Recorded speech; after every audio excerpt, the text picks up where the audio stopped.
O FESTCIMM edição Camarões acontecerá nos dias 9, 10 e 11 de julho e tem o caráter independente, cultural e educacional, com filmes de curta-metragens nacionais e internacionais, proporcionando encontros, reflexões e trocas entre os realizadores, fomentando o cenário local, colocando o público em contato com diversas obras de vários estados brasileiros e até alguns países, num formato pouco difundido nos cinemas e que se destaca pela inventividade e diversidade dos temas e abordagens estéticas. O festival realizará mostras competitivas e não competitivas, oficinas, debates, webinários e importantes premiações, como o Prêmio Comune Curtas 15 anos, o Prêmio Criancine, o Prêmio Seu Zé de Melhor Filme e ainda a Associação de Críticos do Rio Grande do Norte dará um prêmio de melhor filme para cada categoria. E o melhor, tudo isso gratuitamente com você aí de dentro da sua casa. Você pode assistir todos os filmes no nosso site festcim.com.br e acompanhar o festival em tempo real nas nossas redes sociais, no Facebook, Instagram e canal do YouTube.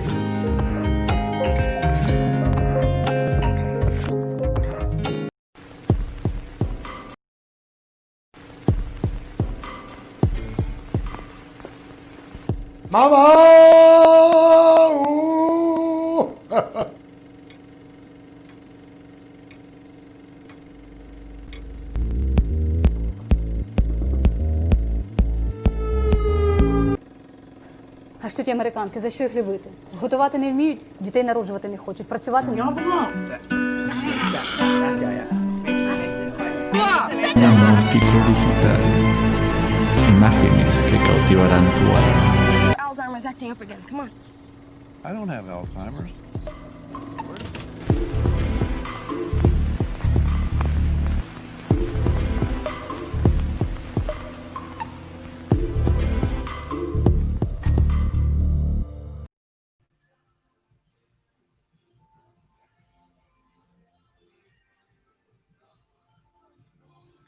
Hello, hello.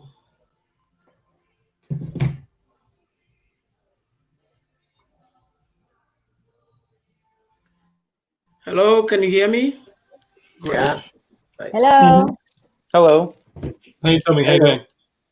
I'm good.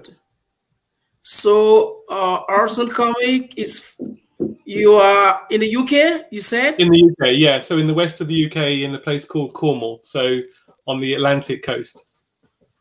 Altor Gonzalez, you are? I am in Bilbao, in Spain. In Spain? In the north of Spain. Opa. Yeah. Arthur, you in Brazil, right? I'm from Brazil, but I'm currently in the United Arab Emirates in Abu Dhabi. Opa. Brother, you're very far away. And Luan Costa, you in Brazil? Yeah, I'm from Brazil, but I'm in Montreal, Canada. Caramba, everybody is so international. Guys. Okay, it's wonderful to have you all here. So we're going to talk about your movies, right? We're going to talk about first of all, let's talk about the FESTCIMM. How let's begin with the ladies first, right? So Luan Costa, what do you think about this whole idea, this concept of FESTCIMM in Brazil? Oh, I found very interesting. It's very funny because it's my first participation in the festival with my first short film. And I'm actually not too far away from Camarões, where I come from. I'm from the countryside of Pernambuco, but I was raised in Olinda. Mm-hmm. So I was very stoked when I got accepted. I was like, oh, I'm gonna try. I don't know. Yeah, I was very excited, and then I found out there was like a lot of people from around the world also. So it's like, yay! So what's the name of your movie? Red Waters. Red Waters. You did Red Waters? Yeah. Come on, girl. That was cool. Yeah, we did entirely shooting with the iPhone 10. So can you tell us your experience making this film? What is your experience with the movie making industry? just tell us Yeah. about yourself. I'm in the industry. It's been about 5 years. I went to Canada to study film. I did a film school in Vancouver. It's kind of the other side of the Canada. Okay. And so I've been I did quite short films when I was in school. But then after, I work a lot of in the decoration department, art and decoration department, where we do all the set decorations, all the graphics and stuff like that, props. And then I wanted to try to do my own projects because my dream is, my life goal is to be a producer, film producer. Although I really love and I enjoy doing the art department. It's really fun. It's very creative. And so I decided to take a leap. And I did last year, I shot that movie. I did it too. This was one of them. And this one, I got an actress. She's original from France, but then she's here. And I got the help of another Brazilian woman. She's from South Brazil. And she helped me out as well. And then we got I asked, hey, I need a place with a pool. I asked my mother-in-law. Everybody was watching. We can see in the building, they were watching us shooting. And I got a protector for my cell phone. And then we did all on the water. Then we got a musician. He's my boyfriend. He's original from Montreal. And he did the music for that project. And so I did all this crazy thing, kind of in one afternoon. I'm like, okay, it's end of the summer. We have to enjoy. Let's do it. So we kind of did in 6 hours, the shooting. Wow. Yeah. And then we did a makeup changing. I don't know if you can notice, but we have to do that. And then I got an amazing editor. He's original from Montreal as well. And he did all that magic with changing the colors and the cuts. And so it was a bit a creative experimental thing, but with a storyline. Now, guys, I want everybody to be part of this conversation. Whatever you think about her movie, you can chip in and give your point of view. Okay? Are we okay with that? Sure. Yeah. Okay. Now, Luan, I'm going to ask you the technical part of your movie, because your movie was so deep. There is this contrast, the imagery, red waters. Are you talking? It's a subtext of the question of the female menstruation? What? I hope that people got the joke. It's actually a silly joke. It's we women, especially when they're in our early teenagerhood and we get that time of the month. And then we sound I spoke with other girls and they have that kind of dream when we dreaming and we're all in the swimming pool or in the ocean. And, when you wake up, you're actually kind of dirty there. That was the idea. Yeah. It's a bit that thing, the feeling when we have it and then, but at the end we get used to. So at the end, it's not a big deal. It's just, it happens. So right. It happens. Yeah, it happens every month. So you said how long did it take you to to get the concept of the movie, the script? Did you prepare the actors? How was the process of the filmmaking? Actually, I had this idea, this thing. I have a notebook with all my ideas, and I had it for a while, long time. I kept there. Then I decided, oh, you know what? I want to do a short. I was I really want to it. So I was I'm going to take this idea that I already had it, and I'm going to find a way to make it happen. So because I just before that, I shot in another project, and I have this actress that I really, really wanted to work with. And then we spoke about it, and then we came with this idea. And then there was a lot of the editing part as well. So the shoot itself was not that complicated, but then I work a lot of in the post-production for it. You work more on the post-production. Yeah, so it was more the editor as well, to create the the pace and the cuts and and trying to find, because we shot a lot of underwater. I pretty much was guiding her for the actions. And then after that was the magic was really done on the post-production.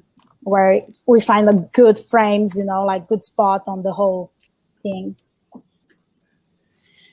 As for me, what I saw watching this movie, technically, it's this question of illumination and the fact that you play with the colors in this movie. Yeah. This brought me to think about the female aspect of being, the menstrual cycle of a woman, because she suddenly discovered that she has it's like blood is coming out of her, Yeah. So, exactly. Can you like give us I think this was kind of an understatement.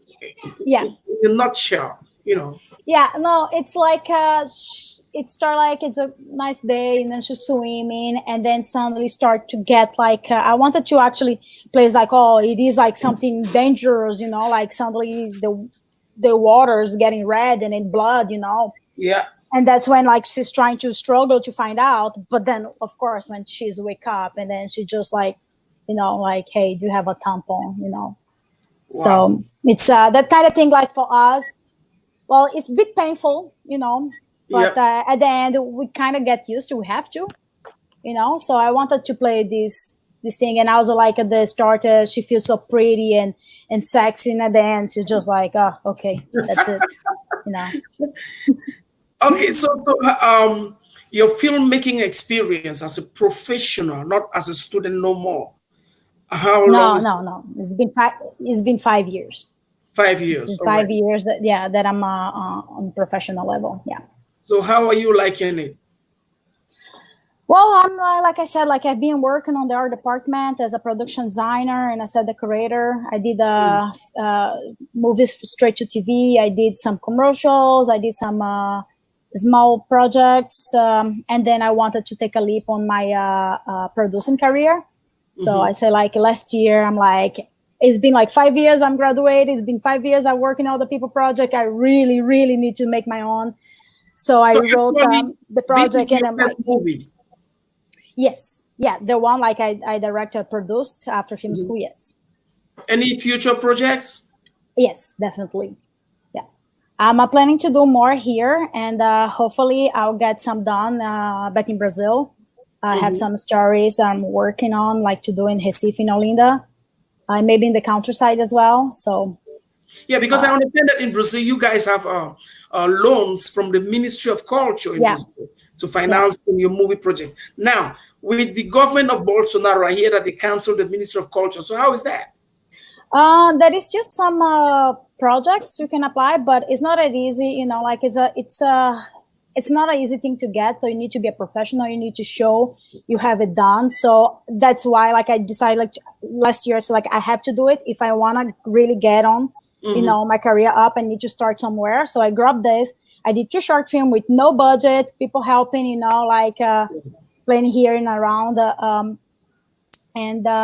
So I can prepare like a portfolio as a producer and as a director, so we can apply for the grants, because the grants, they're still there. But again, they are professional level, which is very understandable. You want a good quality, you want to show like a good quality product to show our culture, right? So I'm working on that. So that's the future actually for next year. I already work a short film to be doing there. So, and I want to keep doing like some stuff here and there, so I can, level up. It's all about the stairs, and just do it. At the end, you have to do it. Awesome. Does somebody has any question for Luan? So I think I've never shot a film on a phone. So what was obviously for me, this is really interesting, and I know there has been a lot of Hollywood films made on iPhones recently. And so would you do it again? Would you make a film again on the iPhone, Luan, or? So I wanted to do an underwater project, and the other project that I've done, I did a digital camera, DSLR, and I was not really willing to put my my DSLR under the water. So I was like, what camera can I put under the water? So I was looking for like, hey, my new iPhone, they go under the water. There we go. I put a case, of course, like those diving cases. So that's why I shoot them on my iPhone. Nothing like, oh, I want to do in an iPhone. No, it's just because I work with what I had. So if I have a bigger budget and do like I have tons of underwater projects. I love the ocean and stuff like that. So if in the future I get a budget to do with a great underwater camera with the lights and everything, I will do it. I don't think I will stick with the iPhone, but it was a great experience. Wow. Of course, it was. It was a great experience. I've never shot like a movie on a phone, but I've done documentaries on the phone during the problem in Venezuela when Venezuelanos were running away into Brazil because of hunger and so on. I did a short documentary on my phone. I was doing tourism and I met that situation, so I just captured the moment. Yeah. You know what I mean? Yeah. So somebody has something to say on Luana's movie? Red Waters. Does somebody have anything to add?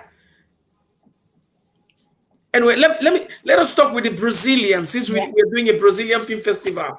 And I see that my brother here, Arthur, is also from Brazil, even though today he lives in the United Arab Emirates, right? So Arthur, tell us more about your movie. What's the name of your movie, brother? The name of my movie is When Grown Wild and Far. Whoa, caramba. So you did this movie, man. I had a tremendous argument with this guy in Germany, Oliver. He's so much. I'm surprised he's not here. Where is Oliver Tiaguinho? Where is Oliver? So tell us the experience of making this movie, man. This movie, we had a very difficult moment to choose either your movie or the movie that's going to win. I don't know if they already announced the movie that's going to win tonight. Maybe I'm kind of in a rush. Anyway, just tell us about your movie, brother. Sure. So my movie, it talks about it's about a grandfather and a grandson, but essentially the movie is a film that tries to depict the Portuguese word saudade. I even though I'm from Brazil, I grew up in the United Arab Emirates. So saudade is a word that hits hard. Missing home. Obviously, I have my family, my mother, my father, and my sister are here, but all extended family are back home. So one of the things I looked forward growing up was actually going back and meeting my family and reconnecting with my culture. Even though I have a very good relationship with my grandparents and my family back home, this film it goes the other way, where like a grandfather and his nephew don't really, and his grandson they don't have a really great relationship. But the grandfather tries to reach out and tries to do something about it, and that's when like they clash. Now, guys, I want to just a second, Arthur. I want to give welcome to the Brazilian people in Garanhões. Gente, muito boa tarde. Estamos começando aqui, né, as deliberações pelo festival de FESTCIMM deste ano de 2020. E daqui a pouco vocês vão conhecer o vencedor, o grande vencedor, né, deste ano. Mas estamos aqui num bate-papo com os cineastas que fizeram esses filmes, que fizeram essa alegria que a gente está tendo agora assistindo, esse ensinamento, essa escolha, né? É uma escola. Esses filmes foram grandes filmes, então todos os diretores são merecedores de estar voltando para casa com esse prêmio hoje. Mas estamos conversando com o Arthur, que é brasileiro, que mora em Dubai, é isso aí? Abu Dhabi. Abu Dhabi. Então, ele vai falar para a gente sobre a experiência, como é que ele fez o filme e a história atrás desse filme aí. Continue in English, please. Thank you. No worries. So this film was actually my thesis film. I recently graduated a year ago from NYU Abu Dhabi. So this was my thesis film. We shot it over 2 days and a few hours at night and like a third day. It was really great. I had a lot of fun working with my friends. Everything went super smooth, which was amazing. And I think it was a great experience of actually coming out from the film program, which built up all the way to that. So yeah, I think it was great. So this was kind of an experimental film. Yeah. Kind of. So like while making it, even though it's very linear and structured. Yeah, but, that's what I thought. It's pretty linear, like very explanative, clear, you went direct to the point and you hit it. Exactly. It was very straight to the point, but it wasn't, it doesn't have a lot of excitement in terms of like major actions. It's more in the subtleties of thing. So that's really what I was going for, because I think showing Saudade is something that's very subtle, that's in the detail. So I try to make that build up throughout the entire movie by trying to have somebody express it. What camera did you use? I used an Blackmagic Ursa Mini. Now, can you give us more detail on the technical part of the whole movie? Sure. So most of the film was shot on handheld with the Blackmagic Ursa Mini, because I really wanted to have that home video type of vibe. So really having somebody that looked like was on a cam, like following them around. And then the sound, I think, was the biggest issue. We shot on the streets for like, I think, half of the film. And it was a very busy street and a very loud street. Okay. So we had a lot of post-production to do. But that was great also, because working with my friends made it all the more enjoyable. Yeah. So, but I think it was I think aside from that, it was pretty okay in terms of like no major issues. Yeah, I had no light here, so I think you can see me now clearly, right? Yeah. Okay. So now, if you guys have any question on this movie, you better ask him, okay? Because we just, talking about the movies and see who's gonna take the trophy back home, right, guys? So I shot on an Ursa Mini as well. So I own an Ursa Mini, and so we shot on an Ursa Mini as our main camera, and then we had a Blackmagic Pocket as our B cam. So obviously the two matched, and to be honest with you, I wouldn't. It's one of the best cameras out there for the money. So, Luann, your next film, get a Blackmagic. Yeah. I think so too. Their new one, the 4K Pocket one, is also I think it's a very it looks like a compact Ursa. It's just incredible. Definitely. It's really good. So I had a sensor issue with my one, and then Blackmagic took it back straight away and then replaced it in 48 hours or whatever. So no, it's really good. I shot my previous film on an a Sony A7S, and it's not the same, because when you shoot on a DSLR, I found the colors weren't so great. But I guess but your film has got beautiful, obviously beautiful colors. So you can see that it's shot on something. So did you shoot it in RAW or? Yeah, we shot it in RAW, and then we went through a color pass afterwards. So trying to get really, because I really wanted to make that color, some of the colors pop in terms of just like blues and reds. So that's what we're trying for, and the minimal lighting and everything. Yeah, no, it's a great camera. Yeah. So Artur, why did you choose this theme to talk about this saudade, like missing somebody?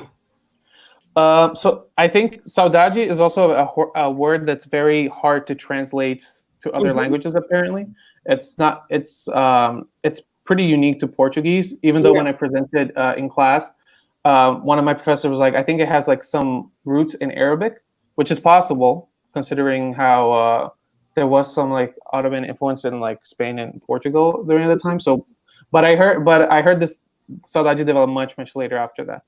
So I thought, and it's something that's very subtle, like I said before. So I really wanted to do like a visual definition of the word, something that somebody can watch it, they can feel it or think about it, instead of just reading it on a page and trying to understand what it means. So having something more concrete in a story.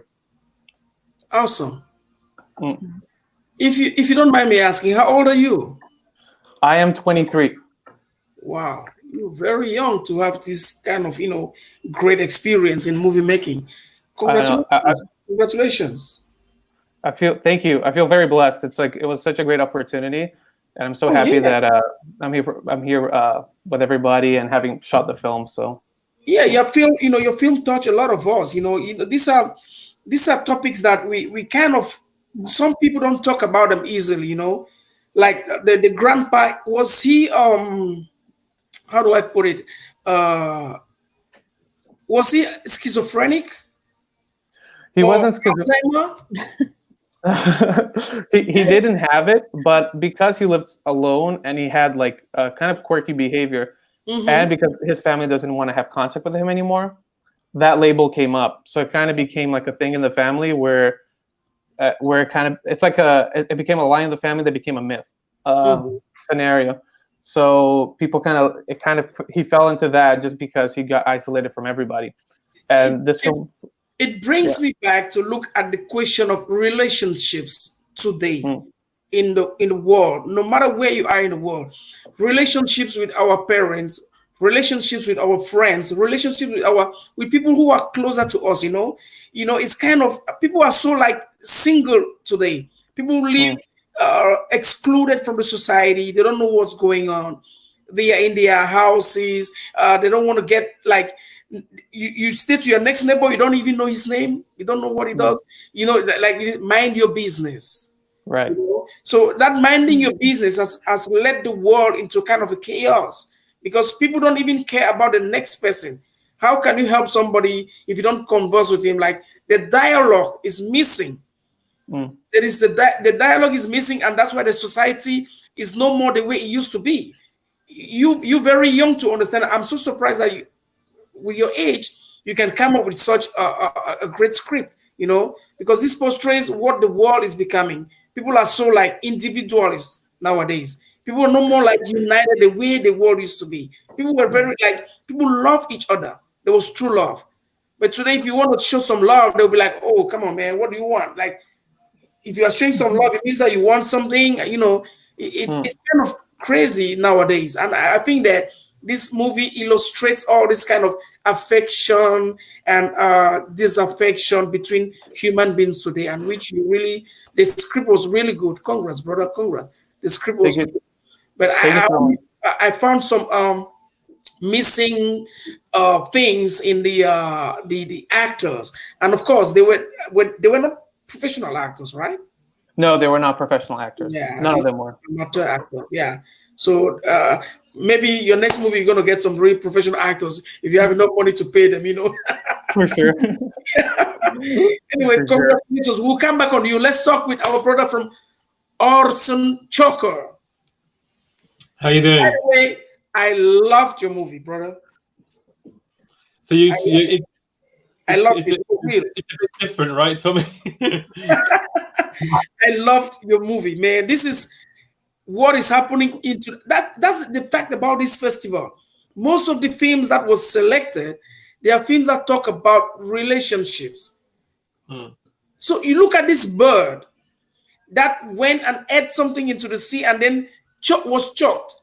That's how we feel in some relationships today. That's how we feel in some of our neighborhoods today. We are choked. We can't breathe. Just like this guy who was just killed in the US recently. Yeah. We can't breathe. This bird couldn't breathe. You tell us more about this movie. Tell us about it. It's an interesting film, and it's interesting how you describe it, Tommy. And I think, after what's happened this year, and I was talking to some, I think it's, this film is kind of maybe more relevant than I ever thought it would be. It's kind of, it started off maybe talking about the environment, but maybe it's talking about humanity in general. Sense that, the whole, I was driving in my car, and I had the girl in the film, Choker, is from Siena in Italy, and her dad and I went to have dinner in Switzerland, and her dad said to me, you make films, can you find a film for my daughter? And I get, you get this a lot where people say, oh, can you use me in a film, or you get messages from people on, and I guess you guys get it as well on Facebook, and it's like, I have this person or that person, and it's great, and I try and I'm a very inclusive filmmaker, and I hate the film industry for the fact that it's kind of like, it's kind of arrogant and it's cliquey. I try and bring in the community as much as possible. So we had people on Choker that have never done this before, and we had, then we had proper professionals. But yeah, so I was thinking to myself, right, making a film in the UK with an Italian girl, so I've got to kind of make a narrative that would fit an Italian girl. And, could that be a love story where an English guy falls in love with an Italian girl? I don't know. So I'm driving along and I'm thinking, I said to my wife's Japanese, and I said to my wife, I said, well, I've got an idea, and she doesn't even have to talk. So that we get the Italian. It's like a silent movie, They call it in Portuguese cinema mudo. So yes, I wanted to do that, Tommy. I thought, sometimes, in my last film, I struggled with the script. I was probably good at maybe the visual delivery, and I wanted to kind of strip back. I made some mistakes in my last few films, that I thought I want to go back to the basic, back to the 1920s filmmaking, where it's all about the music and it's all about the visual aspects. And so that's why I stripped it back. But in terms of the message, I have a background of animal rights. So I have a strong background of animal rights. And so, while we were talking, I have a seagull that comes and sees me every night for food. And so we feed the seagull and he comes every night. And so I really care about nature. And so I thought, wouldn't it be fun to show a human dying and then switch it right at the end and actually say, it's actually not a human, it's a bird. But it is layered. So the girl looking at her phone, care about nature. The girl looking at her phone, is this kind of narcissism as well. So I'm having a go at it's lots of different things that I have a go at. So you can take lots and lots of different aspects away from this film. Hey, Oliver, you're welcome. Guys, this is Oliver. Present yourself to the group, guy.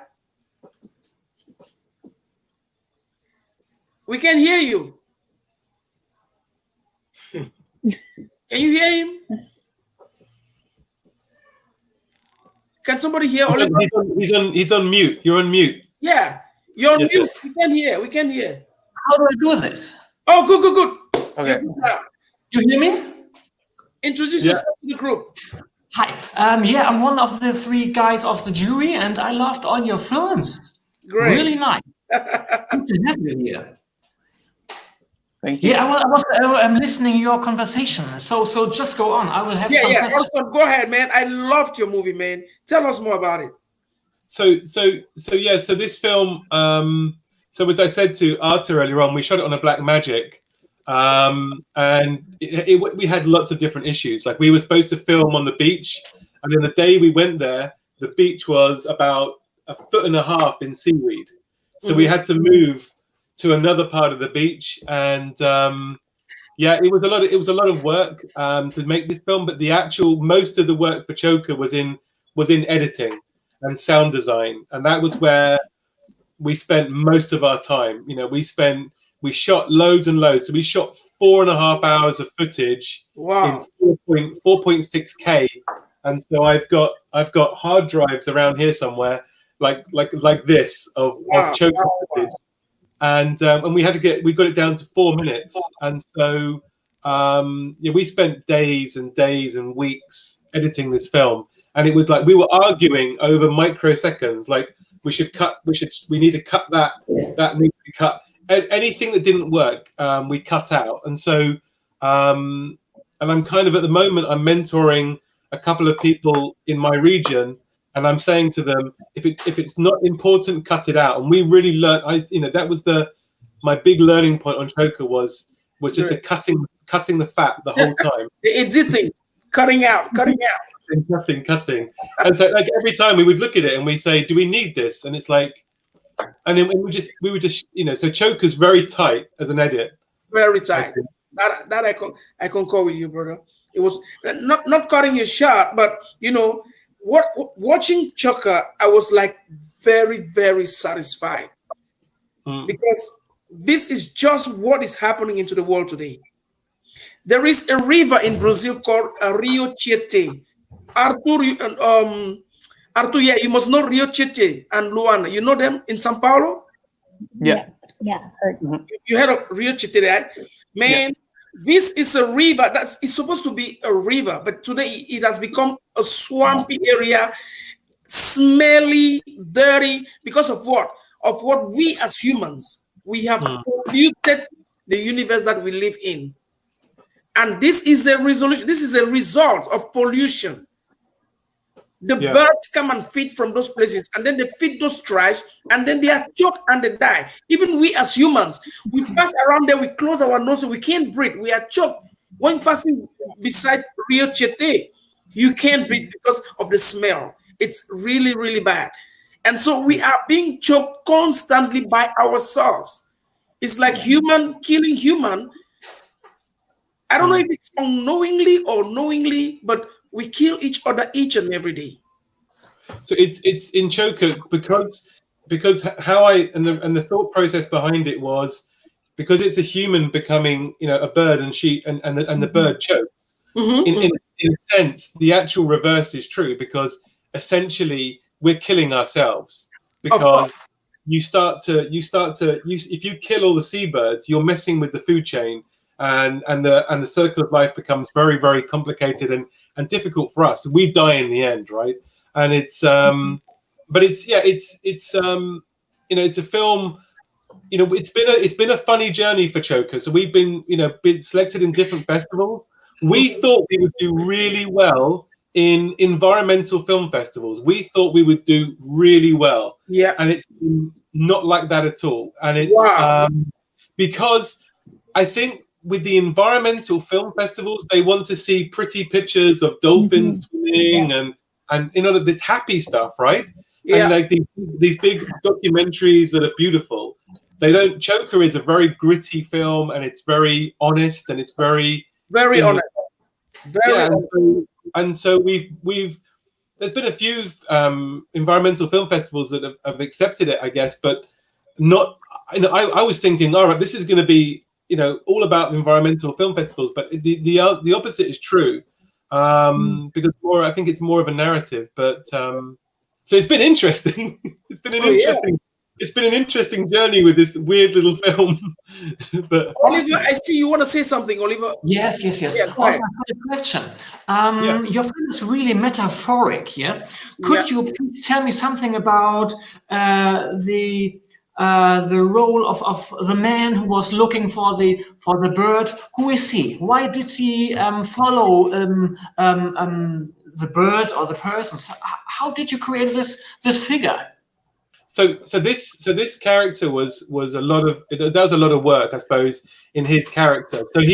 So my parents, so my mum and dad rescue animals and have done since I was 3 years old, and so I grew up with my arms covered in blood, holding deer and foxes and lots of different animals, and we would, my mum and dad would always get to these places and find animals, and they were already dead. And so a lot of this film is about his thought process that he keeps coming to finding these birds, and they're dying all the time, and so a lot of it's about mental health. So you could look at this in two different ways. It's the mental health of the savior, of the people that go out. So if you look at him, and then when he holds that bird and he looks back at the camera, and what's going through his mind is like, this will never end. And he feels helpless, he feels vulnerable, but he still carries on. He still carries on trying to save. So it's a lot. So Choker is, when we're upset about something, there is an English word. Choker means you're upset. It means you're like, the film was a choker. It means it upset you. Yeah. And also she's wearing a choker the whole way through the film. And also as well, she's actually choking. So it's got lots of things going on, but it's actually the mental health. So at the beginning of the film, the phone is ringing, and the phone's ringing and ringing and ringing and ringing. Yeah. And it's like, and you can see it's almost like he's thinking, not another one, another. I'm going to go out, and this bird's going to be dead. And so it's very. That's one of the biggest metaphoric. Yeah. He is, and so he's actually my old art teacher. So I actually came down to where I live now, and by coincidence met him. And I always thought he looked like Charles Bronson. I love Charles Bronson, right? Yes. So, that's Charles Bronson. Yeah, so look at it again. He looks like Charles Bronson. I think. Film. So I actually did some. I went to a cafe with him, and I took my Blackmagic pocket with me, and I filmed him, and he just looked amazing on camera. And I was like, I have to use this. Wow. But all of the shots when he's looking around, he wasn't acting.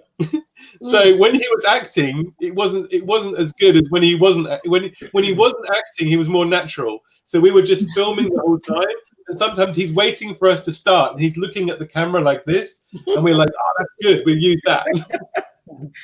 That was an awesome experience, man. Awesome experience. Arson Karmic, man, congratulations once again.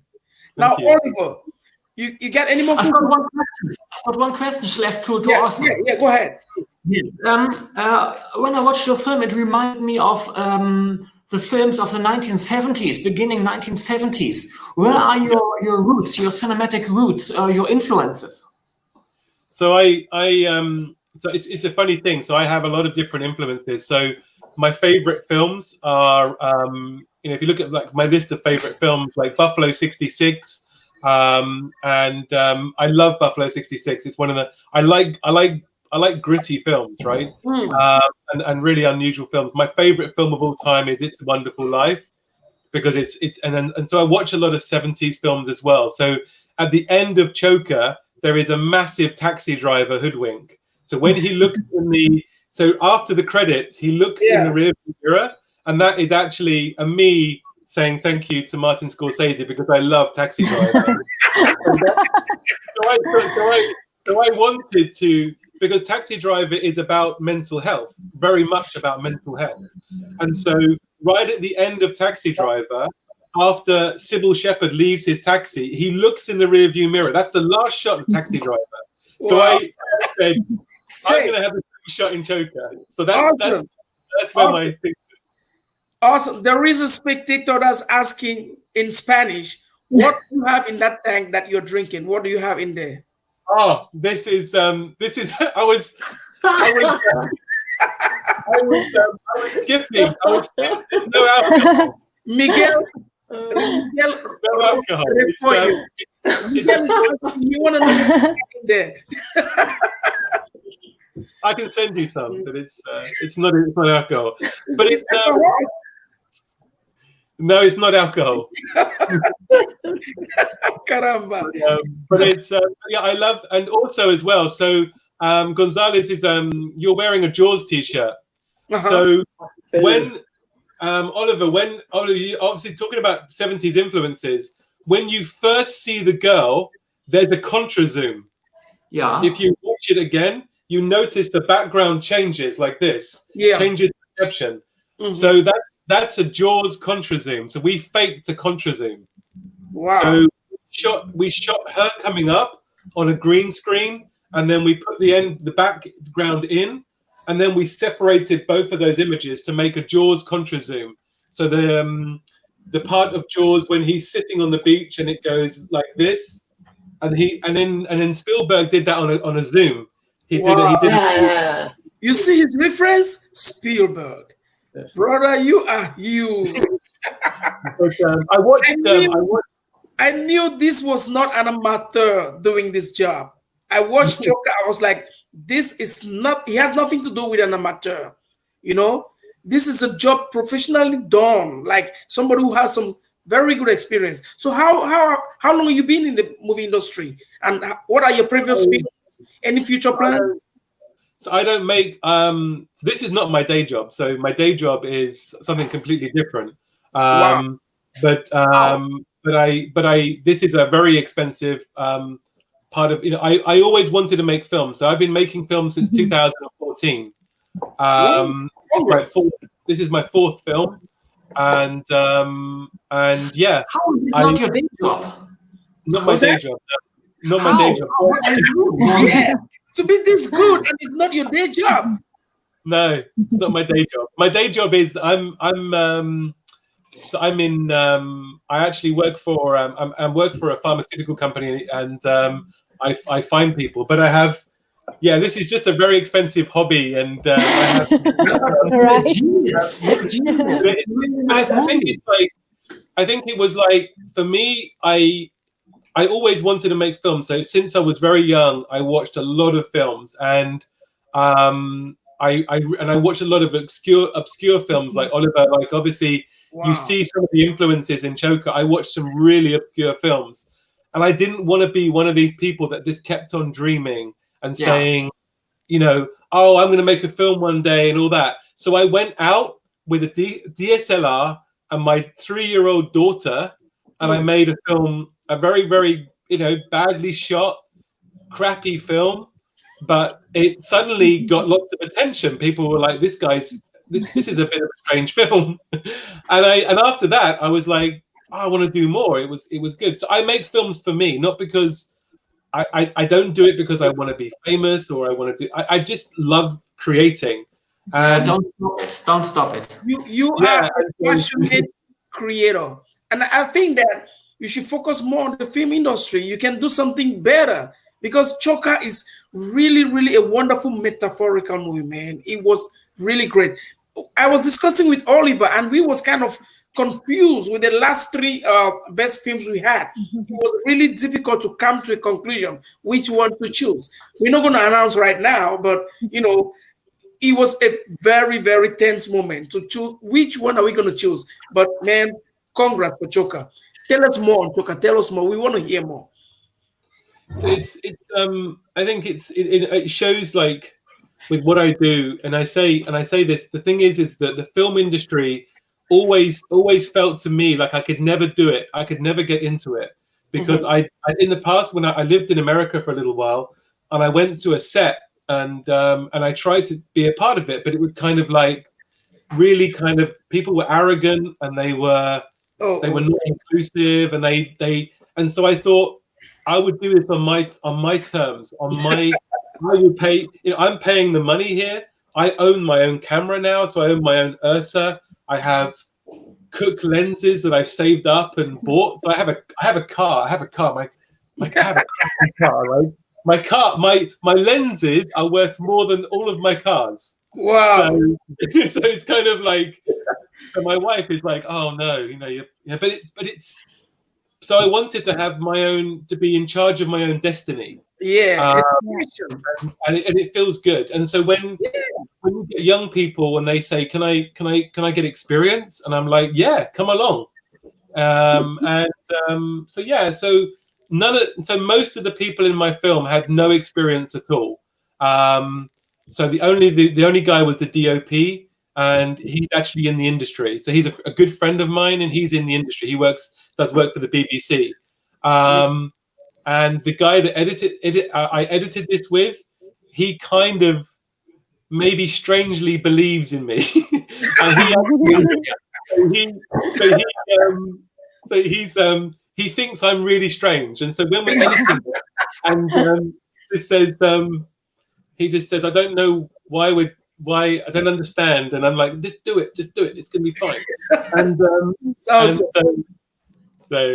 no, it's not alcohol, Miguel. It's not alcohol. So what about the actors? Did you have any preparation with the script for the actors?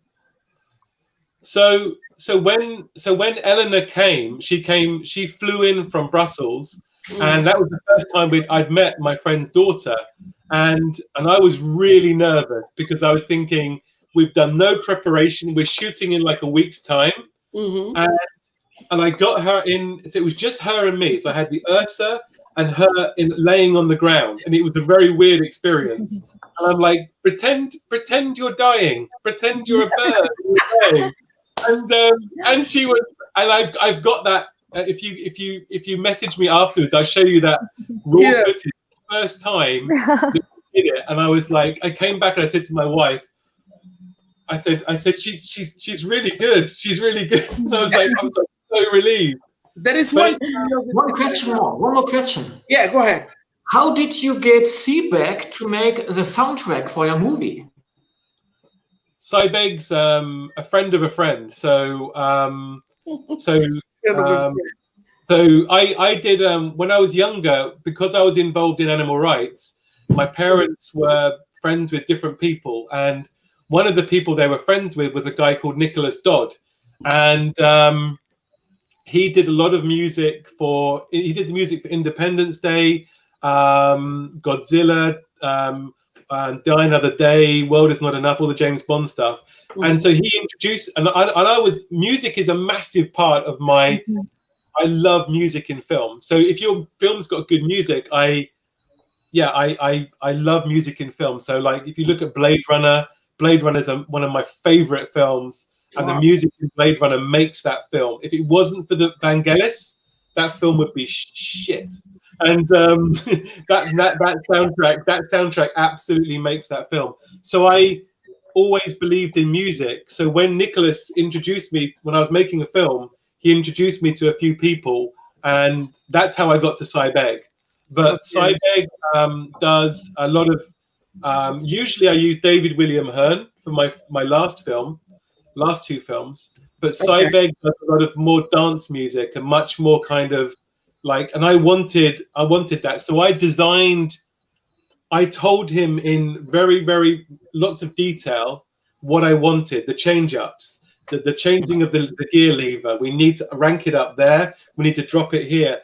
And so the sound design, I must have spent more personal time on that. Every night I'd watch it over and over and over again.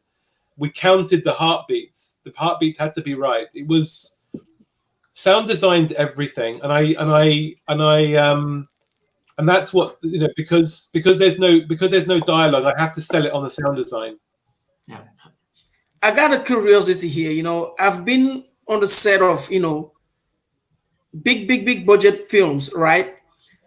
But when I see a low budget film, there is one curiosity, how did you succeed in making that free fall of the bird and the girl? The free fall. How did you do that? Being a low budget movie. That I can. So that's. I have to try and find. Now I have to try and find some pictures. So the free fall is a fake. So when they're going through the tunnel, so we shot the film on a massive green screen, and I went to a fire station, and at the fire station they gave me a dummy, so a big dummy, and so we put a wig on the dummy and a white dress, and then we dropped it in front of the green screen, and then we took, obviously, then we comped it into the end of the tunnel. So it was a lot of work. Puppet. It's a puppet. It's not a girl. So sorry, Tommy, didn't you see that it was a puppet? Yeah, I didn't see. No one can see. No one can see. Yeah, you know, I was like, wow, how did he do that? You know. Anyway, let's take Aitor Gonzalez, sir. Hello. Just introduce yourself to the people watching us, and then you tell us more about your movie.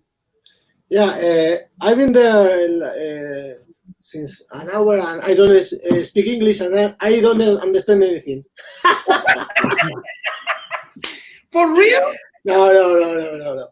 My speak English is very bad, but I understand anything. Okay, so what's the name of your movie? What's your movie? My movie is Ferdi. Ferdi. Oh, yeah. The great singer. Cartagena. Yeah. Very good. Yeah, it's a tragic comedy. Yeah. So tell us more about Ferdi. Ferdi is a fake documental. I love fake documentals. My favorite documental is Selig by Woody Allen, and it's a proof to say something. It's a comedy. It's a madness comedy. Yeah. And it talks about family, about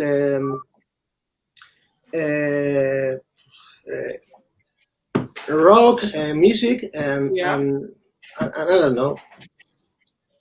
Yeah, you know, when I was watching Ferdi, I understood that, you know, everybody has a passion, a childhood passion, you know. Yeah, it's our passion. Yeah. This is his passion. He imagined himself like a wonderful, great singer. Yeah. But in real life, he is not a great singer. Yeah. And his mama believed so much in him. Like our mother, they always believe in us, you know. But his father knew he was nothing. He couldn't sing. So his father said, "Fuck that shit, man. You can't sing." So, but his mother believed in him. He sold everything in his house just to become a great singer. But it ended up a street singer, and he died in the street. Yeah. What a sad end for him. But he had a very great passion. It's a critic about the American dream. Thank you. It's a critic. The American dream says that everyone I can don't know. do anything. Yeah. Todos nos podemos hacer cualquier cosa que nosotros tenemos en la mente. And it isn't. One person of 100 persons make it. Yeah. Entonces, the American dream is madness. It's madness. Yeah. The American dream is madness. Everything is madness. Yeah. Do you have a passion for Queen and Freddie Mercury? How comes? No. I don't have passion of Queen. One day I saw Freddie Mercury in this guy, in this character. I saw Freddie Mercury too. You're right, Oliver. You're right. Of course. For me, Queen and Freddie Mercury, they are great, but I don't passionate. No. One day I have a dinner and one friend showed me a photo, a photograph that he's ¿cómo se dice? Diga en español. Sí, diga en español. Disfrazado de Ferdi. Estaba ¿Cómo? disfrazado, carnaval, disfrazado. Sí. Vestido de Freddie Mercury. Sí. The guy was dressed like, you know, in character of Fred Mercury. He was disguised, disfrazado. Yeah. And then I show that and I say, oh, there is something. I don't know what, but there is something. And we created with a great actor that is Javier Chueca. And the what's it? Them? His teeth. Teeth. Yeah. We have a teeth with Dracula's teeth, and we cut the yeah. We could do it, right? It was like artificial. Yeah. And he put it. Could you tell me something about you used the fish? He eats fish, yes, and he ruins his life with fish. How did you choose this comparison? Everything is a comparison, but how did you choose the fish to ruin his life? What fish? What fish? Fish. He just eats this fish in tins. Pesca. Yeah. Ferdi. Él está como comiendo pescado. Okay.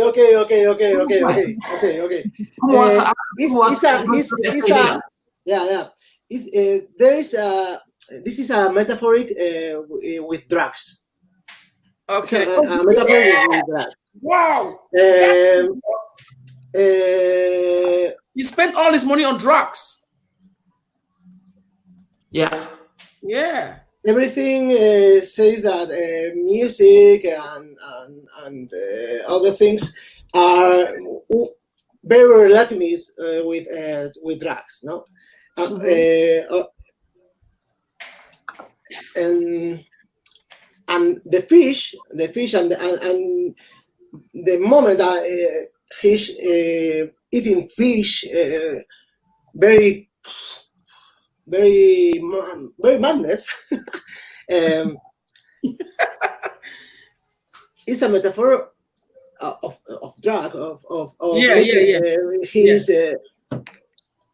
That's what I thought. He's so much loved. Sorry about my English. Eh? No, it's all right. It's all right. We got you. You know, I think Verdi so much loved drug that it overtook his love for music, and he went into the wrong way. Like he consumed so much drug that he couldn't concentrate to do the music the right way anymore. Yeah, I don't know. There is. O sea, no sé si es así. Dígalo en español. No sé si es exactamente así, pero yo no sé qué. Es como la gallina y el huevo. No sé si Ferdi se drogaba antes y hizo la música o hizo la música y se drogó después. Es un. Tampoco hay por qué explicarlo. O sea, al final terminó así. Yeah. So like Ferdi's life ended like that because, you know, there was a mixture here. The love for music, but the love for drugs. His mother. His mother, if you see the final of Ferdi, his mother is like Ferdi. Right, yeah. It's like Ferdi. I really like the idea when his mother was feeding the pigeons without the pigeons. Yeah. Without the pigeons, yeah. It's family, man. Paranoia, sorry. I really like your film. I watched it like 2 times, a third time, just what I have seen now. It was really funny. It was funny, tragic, and yeah, it's our artist's life, right? Could be that we end up like Ferdi. I don't understand anything. No, a mí me encantaba tu película porque es una metáfora a nosotros artistas, porque puede ser que es nuestra vida, ¿no? Sí, a mí me encantaba. Lo vi como 2 o 3 veces. Sí, yo soy productor, llevo trabajando en esto, bueno, productor y director. Llevo trabajando en esto poco tiempo y antes era mi hobby. Y sí, o sea, esto nos puede pasar a cualquiera. Hay un día en el que hace clic y se acabó. He said that it can happen to all of us. It was his hobby, and then, yeah, it was his hobby. Now it's his profession. It's really nice. I like the movie. I liked it. Just like Orson, it's your hobby, and it's becoming your profession, filmmaking. Yeah. Takes over your life. It's so good. Yeah, Orson. And your references are great filmmakers, you know. Those are your references, which is very good for somebody who wants to like be the best in what he's doing. I think that you're on the right track, brother. You're on the right track. So, Oliver, I want you to talk with Artur because he's the director of When Grown Wild and Far. Yes. So ask him all the questions you was asking me. So you're free now. You have the table. So you talk with Artur. Yeah, just one question, Artur. The title of your movie, When Grown Wild and Far. How did you come to this title? It came from the idea of basically the grandfather Antonio's position in the story, how he's so isolated and how his behavior is so wild according to like the rest of his family, his grandson. So it's basically referencing kind of like his behavior and his position in relationship to his grandson, who thinks he's completely out there and nothing related to him whatsoever. Great. I'm a fan of your movie. Yeah, like Tommy said, we had big discussions and we all liked it. One thing I really liked, like how you treated like the formats. You shot it in 4:3, like old television, and then you were focusing on this VHS optic, and I really like this. And what I liked most was like there's a really nice development of the friendship of the two persons, of the two familiar persons. How did you create the story? How did you get to the story?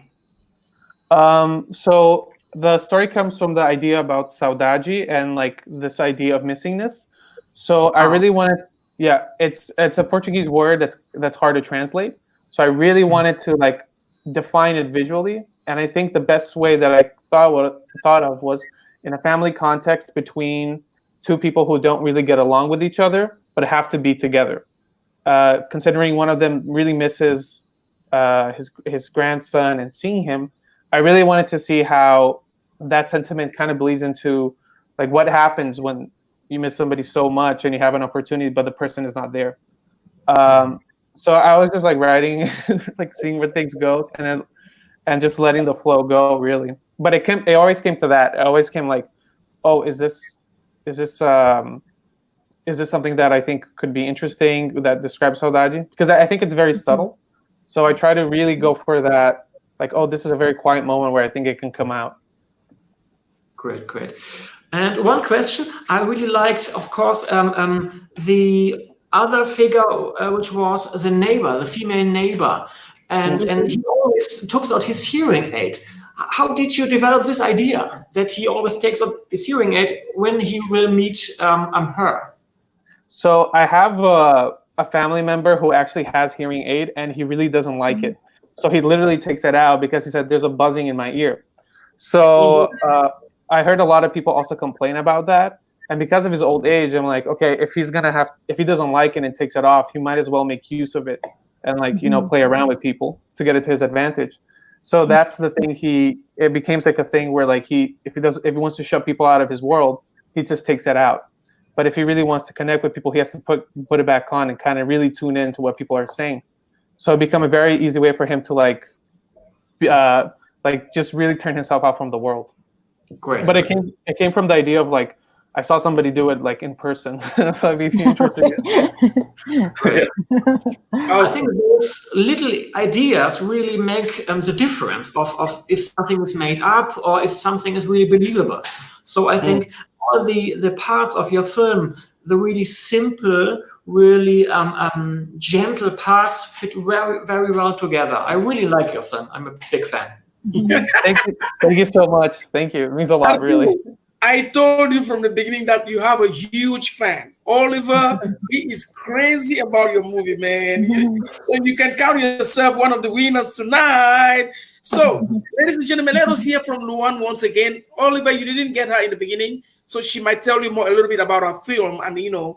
I've heard you. I've heard you speaking. I've heard you. Oh, you got it? Okay. Yes.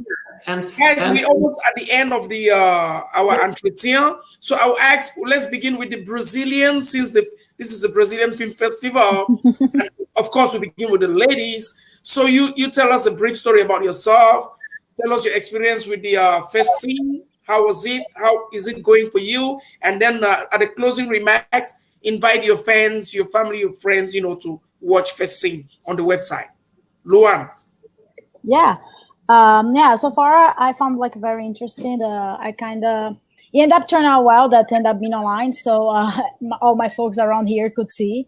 They were complaining like, I need to see a movie, because I've been bragging about And that's a way they can finally watch my projects, because a lot of the things I do, I work the projects here, the television here, so nobody knows much. And actually turned out very great to do this online and with the debate.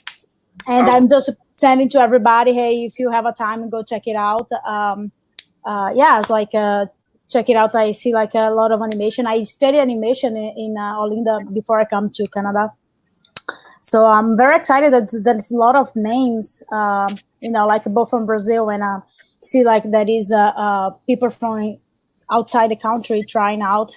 I'm Brazilian, but I made this movie here in Canada with like I said, like with a French girl, people from locals, even another girl from South Brazil. So I was very excited that we got accepted here, like in the FESTCIMM international movie, but also at the same time is like from my home country. So it's exciting. Yeah. So you want to say something in Portuguese? Bom, oi amigas. Okay. Let's listen to you. The experience has been really great. I'm so happy to be here. Honestly, it's really great to talk about film, something I haven't had a chance to talk about in quite a long time for a bit. It's really great to actually meet another Brazilian filmmaker who's outside of the country and actually making films. So that's super exciting for me. And I'm really excited that there's a film festival in Brazil that kind of brings international voices and local voices together, kind of like to talk about things. Because I grew up in a very international community, so actually seeing that in a film festival is always exciting. And I'm just having a lot of fun. It was really great. Yeah, by the way, you said you are in the United Arab Emirates, right? Yeah. Yeah, I was in Dubai, Qatar, Oman in 2016. We was doing a documentary for a French and American TV network.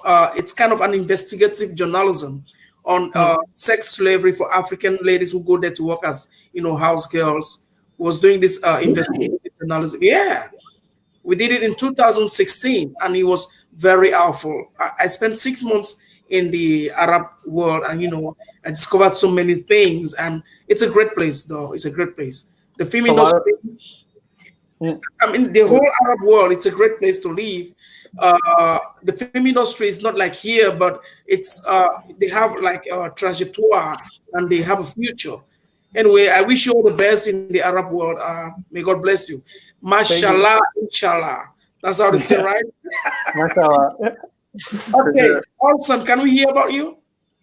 Yeah, so I've been involved in a few online festivals in the last few months because of this nightmare that we're in, and FESTCIMM has been by far one of the most well organized festivals to be a part of. And so, so I was kind of like, I had my dinner early tonight, and I came in and I was really excited about speaking to you guys. And I have a Brazilian friend that lives quite nearby, and she was saying that we should enter festivals in Brazil, and they would probably like what I make. So wow, I was really pleased to be accepted into FESTCIMM. And what I like is it's really diverse, and obviously when you look at what Arta's done and then what Luan's done as well, it's really diverse. It's a really nice diverse festival.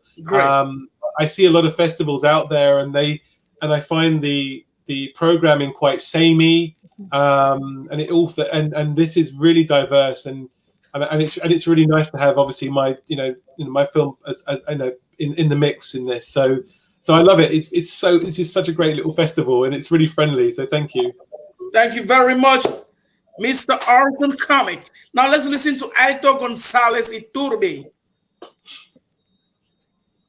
Thank you for everything. I'm proud for being with you. Great. And in the festival. And thank you all to be. It's it's the world premiere of Ferdi. Eh? Oh really? Yeah. It's the world premiere. Yeah. Oh wow. Wow. Yeah, for me it's marvelous. we have people listening in Spanish, so you can say that in Spanish. Please go ahead. Say it in Spanish. Bueno, no, simplemente que estoy muy orgulloso de la selección en el festival, de estrenarlo en Brasil. Sí. De que me parece un festival maravilloso, os lo estáis montando, lo estáis haciendo de maravilla, de verdad. Y que es un honor poderlo estrenar así el cortometraje. O sea, más no puedo pedir. Thank you very much. Muchas gracias, hermano.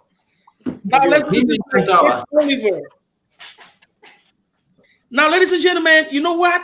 This is the first winner for the international selection. Last year, Oliver Stiller was the winner of FESTCIMM, the international version. So, congratulations. Oliver, yeah, this is the winner. He won last year, international competition. Congratulations. Oliver, tell us more about yourself and then your experience with FESTCIMM this year. Oh, for me, it was like last year. It was like an event at a cinema, right? Everything was right last year. So for me, it was really interesting to see from Germany. I couldn't come, obviously, but I watched it at the internet. There were some live streams, and I really saw people watching movies. I watched like the other activities, and so I got in touch with FESTCIMM, and I saw Tommy last year making. He was a curator. You were the curator of the yes. Yeah. So it was really I could feel that there were nice people organizing, and it was really for me, it was when they asked me to be part of the jury, I just said, of course. I didn't know how much films they will send me, but it's a pleasure, and I think it's a good festival. I've seen good people last year, like in the people were the spectators, and so I hope that this online edition will go really well, because I think that people deserve cinema. They've got a nice festival, so I think it's a people's festival. It's unluckily online now, but I think next edition will be at the cinema, and it will come to the people. I think it's Meio do Mundo, center of the world. So it's like this.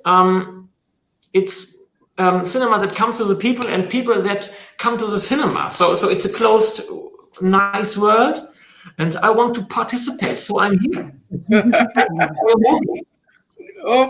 Thank you so much, Oliver.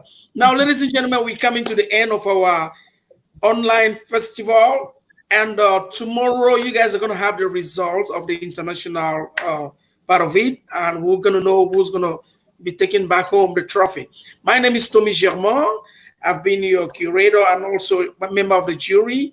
You can contact me through Facebook, Tommy Germain, or my website, tommygermain.com, or through Instagram at official Tommy Germain. There's a dog in the house. Who brought the dog? Who let the dog down? It's my Chihuahua mix. He was quiet. Who let the dog? What? He wanted to say hi. He wants to say hi. Actually, he was in my other movie, so he want to participate. Oh my God. Okay, guys, it's a wrap. I want to thank everybody for your participation. Great films, great experience. FESTCIMM, the best of the best, 2020. I hope to see you guys around next year, because FESTCIMM will continue. This is just an experience, and we keep growing with you guys. We need you to stay around so that we can. Nice film. What's that? Luan, nice film. It was the first film I've ever seen about the period. It's not.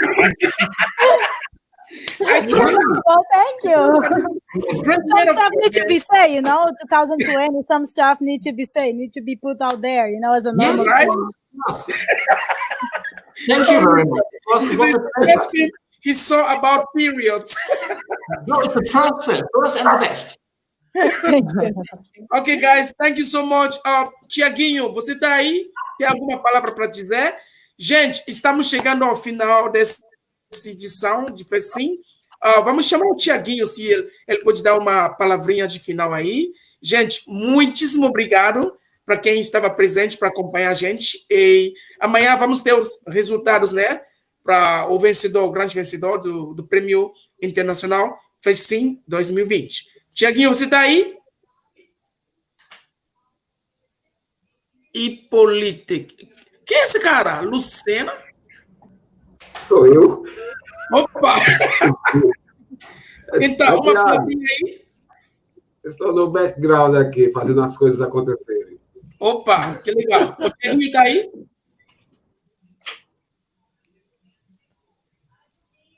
O Tiaguinho não está. Pelo jeito não está aí, não. Ok, gente. Guys, that's it. So, let's wait tomorrow and get the results, okay? God bless you all. Let's stay blessed. Love you all. Ciao, ciao. Tchau. Bye-bye. Bye. Tchau. Okay. Mama!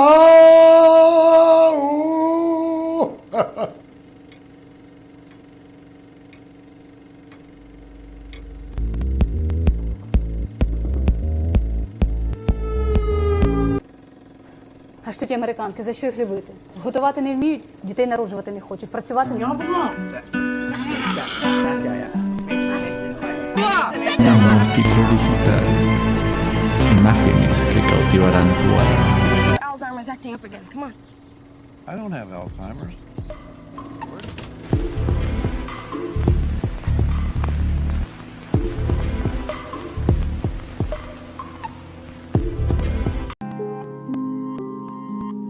O FESTCIMM edição Garanhuns acontecerá nos dias 9, 10 e 11 de julho e tem o caráter independente, cultural e educacional, com filmes de curta-metragens nacionais e internacionais, proporcionando encontros, reflexões e trocas entre os realizadores, fomentando o cenário local, colocando o público em contato com diversas obras de vários estados brasileiros e até alguns países, num formato pouco difundido nos cinemas e que se destaca pela inventividade e diversidade dos temas e abordagens estéticas.